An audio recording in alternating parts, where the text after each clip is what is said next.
Selamat malam teman-teman sejawat apoteker. Bersyukur kita dapat berkumpul walaupun secara online di sini. Khususnya kita akan berkumpul untuk membahas diskusi mengenai kasus yang ada di Rumah Sakit Sehat Sejahtera. Rapat kita hari ini kita beranggotakan beberapa orang dan sebelumnya perkenalkan saya Apoteker Yoka yang akan memimpin kita dalam rapat ini sebagai moderator. Kemudian izinkan saya untuk memperkenalkan teman-teman dari Divisi Pelayanan Informasi Obat. Ada Ketua Apoteker Rian, kemudian ada Bendahara Apoteker Tika, kemudian ada juga sebagai Sekretaris Apoteker Mensi. Baik, tanpa berlama-lama lagi, saya persilahkan Apoteker Mensi untuk membuka kita dalam doa, juga sekaligus membacakan kita kasus yang akan kita bahas hari ini. Kepada Apoteker Mensi, saya persilahkan. Baik, teman-teman. Sebelum kita mulai rapat pada hari ini, alangkah baiknya kita diawali dengan doa. Izinkan saya untuk memimpin doa ini secara Katolik, teman-teman bisa menyesuaikan. Doa selesai. Baik, teman-teman, saya akan memaparkan kasus hepatitis ini yang akan kita bahaskan sebentar. Jadi seorang pria 40 tahun datang ke rumah sakit dengan keluhan badan lemes sejak 4 hari yang lalu, mual, muntah, nyeri perut, urinnya seperti teh, dan matanya tampak kuning. Dan setelah ditelusuri bahwa ternyata pasien ini memiliki riwayat penyakit hepatitis selama 1 tahun yang lalu. Dan pemeriksaannya, teman-teman bisa lihat sendiri, dan pasien ini ada terapi yang diberikan, yaitu Novalgin injeksi 3 kali sehari, ranitidin injeksi 1 ampul per 12 jam, Tomid injeksi 1 ampul tiap 8 jam, dan SNMC 1 ampul tiap 12 jam. Dan pasien ini pada hari ketiganya dirawat, ada hasil pemeriksaannya, teman-teman bisa lihat sendiri di PPT ini. Kemudian pasien ini juga ada terapi tambahan yaitu Biokurlif 3 kali sehari. Dan keesokan harinya juga pasien ini diperiksa lagi di laboratorium. Teman-teman bisa lihat sendiri hasil pemeriksaannya. Dan setelah itu ada hasil asesmen dokter bahwa pasien ini ada butuh terapi tambahan, yaitu lamivudin sebagai antivirus atau bila dana mencukupi diberi interferon alfa 2B. Dan terapi obat yang tidak perlu yaitu ranitidin injeksi, dan obat yang salah tidak ada, dosis terlalu rendah tidak ada, ADR tidak ada, dosis terlalu tinggi tidak ada. Dan kepatuhannya itu perlu dilakukan edukasi untuk selalu menggunakan peralatan makan dan peralatan mandi secara pribadi. Dan disimpulkan bahwa pasien ini diberi terapi yang adalah lamivudin atau bila dana mencukupi diberi interferon alfa 2B. Seperti itu kasusnya, terima kasih. Baik, terima kasih Apoteker Mensi yang sudah menolong kita dan membacakan kasus yang akan kita bahas pada malam hari ini. Selanjutnya saya langsung buka diskusi kita mengenai asesmen terapi obat yang diberikan dokter. Apakah sudah tepat dan aman? Silakan, mungkin ada tanggapan dari teman-teman. Iya, baik, terima kasih untuk Apoteker Yoka sebagai MC untuk memandu acara rapat ini, dan terima kasih untuk Apoteker Mensi yang sudah memaparkan kasus. Perkenalkan, saya Apoteker Tika. Pertama, saya ingin membahas terkait dengan kebutuhan terapi tambahan obat yang akan diberikan kepada pasien berupa obat lamivudin dan bila perlu diberi interferon, di mana lamivudin atau terapi interferon alfa 2B ini merupakan terapi lini pertama untuk pasien hepatitis B kronis dan cukup aman digunakan untuk profilaksis hepatitis B. Dan saya juga menemukan penelitian yang dilakukan oleh Zap et al. Pada tahun 2018 dan juga penelitian dari Wong Prasit et al. Pada tahun 2010 itu menemukan bahwa penyakit hepatitis B dapat diberi monoterapi lamivudin atau juga dapat dikombinasikan dengan obat lain. Namun tetap kita harus perhatikan interaksi yang mungkin terjadi. Dan saya juga sudah mengecek, lamivudin aman digunakan bersamaan dengan obat yang disebutkan tadi. Terima kasih.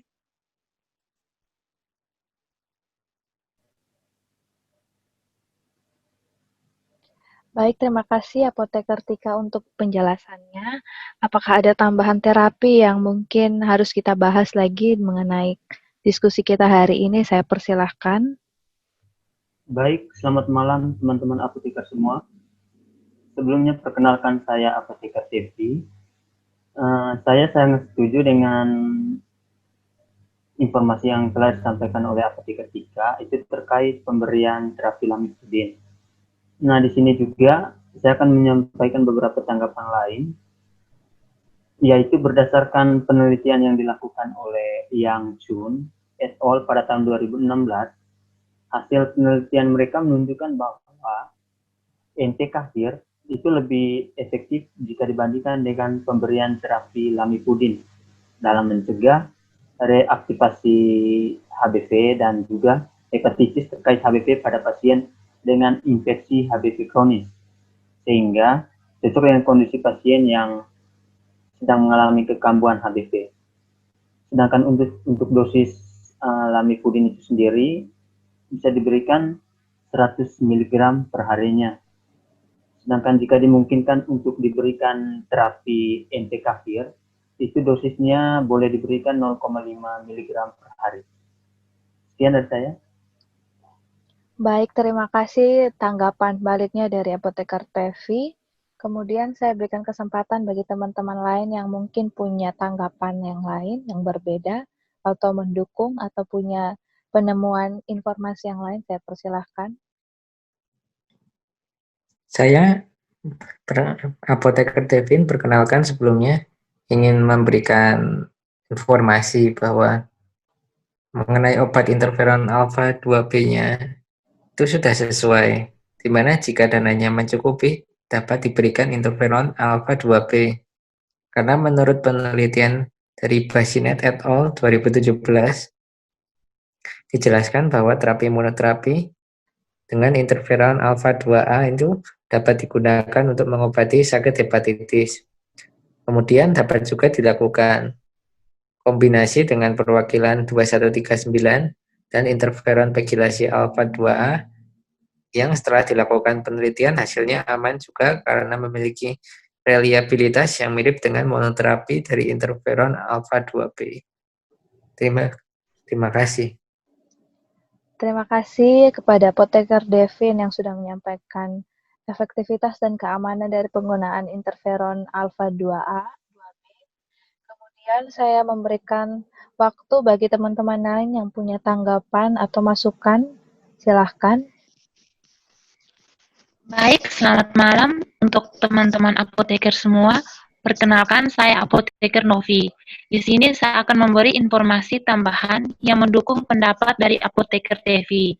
Di sini saya menemukan terdapat obat yang lebih efektif daripada lamivudin, yaitu menggunakan entecavir.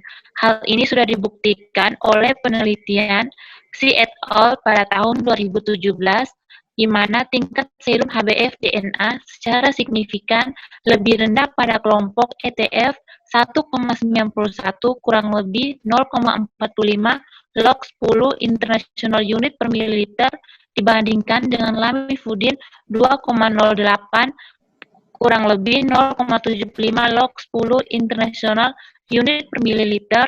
Adefovir dipivoxil 2,26 kurang lebih 0,73 log 10 international unit per mililiter. Tilbifudin 2,09 kurang lebih 0,62 log 10 international unit per mililiter. Adapun mekanisme obat ETF bekerja sebagai analog nukleosida yang selektif terhadap virus hepatitis B dan menghambat sintesis dan replikasi DNA virus hepatitis B. Akan tetapi, memang harganya lebih mahal daripada lamivudin. Mungkin dapat dipertimbangkan jika pasien dapat membelinya. Terima kasih. Ya, terima kasih Apoteker Novi untuk masukannya. Sebelum kita masuk dan menuju pada kesimpulan, teman-teman, kita sudah sama-sama berdiskusi mengenai asesmen terapi yang diberikan dokter. Kemudian kita mari sama-sama berdiskusi lagi mengenai terapi yang diterima pasien pada hari pertama masuk rumah sakit. Apakah teman-teman menemukan ada hal yang perlu kita bahas terkait dengan terapi yang diterima? Saya persilahkan. Baik, selamat malam teman-teman apoteker semua. Perkenalkan, saya apoteker Rian. Baik, di sini saya akan menjelaskan mengenai terapi yang sudah diberikan sebelumnya, yaitu Novalgin injeksi 3 kali sehari, ranitidin injeksi 1 ampul per 12 jam, Tomid injeksi 1 ampul tiap 8 jam, dan SNMC 1 ampul tiap 12 jam. Lalu, hari berikutnya, terapi ditambah Biocurliv 3 kali sehari. Kemudian untuk penggunaan Novalgin injeksi, saya sarankan dihentikan kalau pasien sudah merasa lebih baik dan tidak merasakan nyeri pada perut, karena salah satu efek samping yang umum ditimbulkan oleh Novalgin ini yaitu hipotensi yang mendasari, mual, epigastrit, nyeri, pusing, dan vertigo ringan.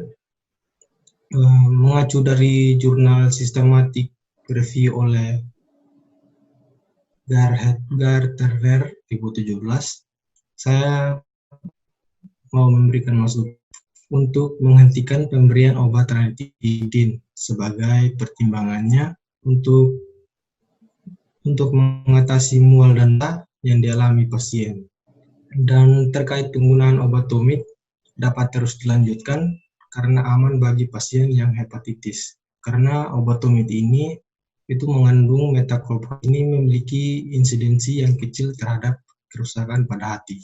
Kemudian saya juga menemukan penelitian oleh Robianto dan kawan-kawan pada tahun 2019 untuk obat SNMC dan Biocurliv itu berfungsi untuk mencegah pemburukan fungsi liver agar tidak terjadi kerusakan. Di sini SNMC dan Biocurliv itu merupakan hepatoprotektor, sehingga obat ini tetap diberikan pada pasien yang kadar SGOT dan SGPT tinggi. Ya, mungkin itu saja dari saya. Oke. Baik, terima kasih Apoteker Rian yang sudah menolong kita dalam diskusi ini dengan menjelaskan tentang Novalgin dan juga SNMC. Kemudian saya tetap buka tanggapan dari teman-teman lain yang mungkin masih ada tanggapan atau informasi lain mengenai terapi. Saya persilahkan. Baik, terima kasih. Saya akan menanggapi apa yang dikatakan oleh apoteker Rian tadi. Sebelumnya, saya perkenalkan, saya apoteker Mensi, bahwa saya setuju dengan penyampaian apoteker Rian tadi. Dan di sini saya akan melanjutkan penjelasan yang mendukung informasi dari apoteker Rian. Saya menemukan penelitian dari Richman bahwa kombinasi lamivudin dengan kurkumin dapat menghasilkan penekanan ekspresi HbF hingga 75% dibandingkan dengan lamivudin atau kurkumin menghasilkan penekanan yang signifikan dari transkripsi HbF, yaitu masing-masing 35% dan 62%.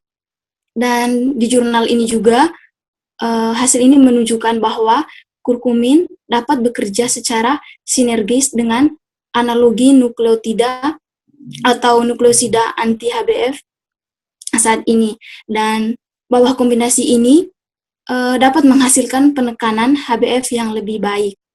Dan di jurnal ini ada memanfaatkan ketergantungan HbF pada koaktivatornya PGC alpha. Dan penelitian ini juga bahwa menunjukkan penghambatan PGC1 alpha ini oleh pengobatan kurkumin dapat menghasilkan penekanan yang signifikan dari ekspresi gen HbF.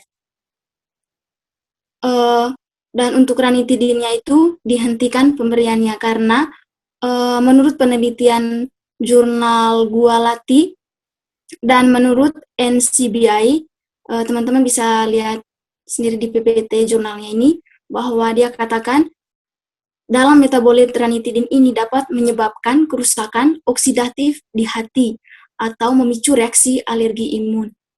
Dan pada penelitian lain yang saya temukan itu juga, di situ disebutkan bahwa kerusakan hati yang mungkin dapat ditimbulkan oleh ranitidin ini dapat disembuh dengan cepat jika pengobatan ini dihentikan.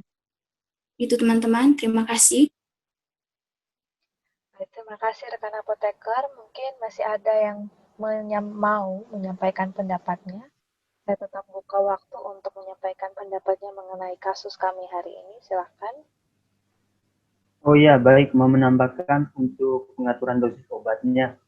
Pertama, untuk obat biosurlifnya, itu dosisnya sudah tepat, yaitu diminum 3 kali sehari. Sedangkan untuk obat injeksi CNMC-nya, itu dosisnya juga sudah tepat, yaitu 1 ampul per 12 jam. Sedangkan untuk pemberian dosis Tomid, itu diberikan injeksi 1 ampul tiap 8 jamnya, itu belum tepat. Karena berdasarkan BPOM, itu dosisnya 10 mg per 2,5 ml larutan rektal 3 kali seharinya. Sekian. Baik, terima kasih. Saya kira waktu kita sudah cukup untuk berdiskusi mengenai asesmen terapi, juga terapi yang diberikan kepada pasien pada kasus kali ini. Maka izinkan saya untuk sedikit merangkum ya teman-teman. Jadi pada diskusi kita hari ini, kita setuju pada penetapan terapi obat lamivudin dan interferon alfa 2B dalam penggunaannya. Untuk interferon alfa 2B itu kita sama-sama sepakat bahwa kalau misalnya pasiennya itu mampu, maka diberikan terapi interferon alfa 2B, baik secara kombinasi maupun secara monoterapi, tetap sama, efektivitasnya tetap sama. Kemudian untuk pengobatan Tomid dan SNMC juga terus dilanjutkan ya, seperti itu. Kemudian untuk Biokurlif dan SNMC itu karena kurang lebih saya dengar tadi sama terapinya yang akan diberikan, maka apakah kita sepakat untuk menggunakan satu jenis obat saja, teman-teman? Juga untuk obat Novalgin dan ranitidin ini, berarti apakah kita sepakat bahwa pemberiannya itu kita hentikan, khusus untuk Novalgin kita hentikan jika pasien sudah mengalami perbaikan pada mual dan muntahnya. Apakah seperti itu? Baik, saya menjawab. Untuk SNMC-nya, kita sepakat untuk menghentikan pemberiannya saja. Seperti itu. Baik, terima kasih untuk jawabannya Apoteker Mensi. Saya kira kita semua sepakat. Jika tidak ada lagi yang ingin menambahkan, saya kira kita sudah cukup. Terima kasih rekan sejawat semua. Kita sudah tiba di penghujung diskusi kita hari ini. Untuk menutup rapat kita hari ini, saya minta kesediaan Apoteker Rian untuk menutup kita di dalam doa.